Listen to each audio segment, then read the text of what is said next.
ഓം നമോ ഭഗവതേ വാസുദേവായ. രാജകീയ പ്രൗഢിയോടെ കുതിച്ചുയരുന്ന 3 രാശിക്കാരുണ്ട്. അവരെക്കുറിച്ചാണ് പറയുന്നത്. ഏപ്രിൽ മാസം മുതൽ ഇവർക്ക് രാജയോഗമാണ്. അതിഗംഭീരമായ മാറ്റമാണ് ഇവർക്കുണ്ടാകുന്നത്. വളരെയധികം നേട്ടങ്ങളാണ് ഈ 3 രാശിക്കാർക്ക് ഉണ്ടാകുന്നത്. അവർ ആരാണെന്ന് നോക്കാം.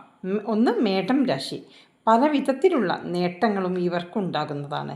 ജീവിതത്തിൽ സന്തോഷം, ഉയർച്ച എന്നിവ ഉണ്ടാകുന്നതാണ്. സാമ്പത്തിക പുരോഗതി ഉണ്ടാകും. നിങ്ങളുടെ കഠിനാധ്വാനത്തിൻ്റെ ഫലം ഉടനെ തന്നെ നിങ്ങളെ തേടിയെത്തുന്നതാണ്. രണ്ടാമത്തതായി ചിങ്ങം രാശി. സന്തോഷവും ഐശ്വര്യവും ഉണ്ടാകുന്നതാണ് ഇവർക്ക്. സാമ്പത്തിക നില മെച്ചപ്പെടും. ശുഭകരമായ പല മാറ്റങ്ങളും ഈ നക്ഷത്രക്കാർക്ക് ഉണ്ടാകുന്നതാണ്. തൊഴിൽ പുരോഗതി ഉണ്ടാകും.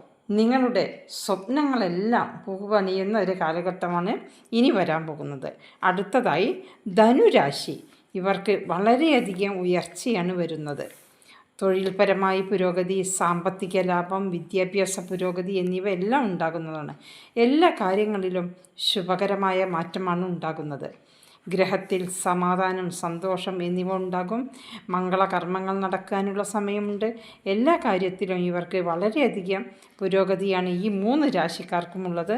അതുകൊണ്ട് എല്ലാവരും വിഷ്ണു ഭഗവാനെ പ്രാർത്ഥിക്കുക. ഓം നമോ ഭഗവതേ വാസുദേവായ.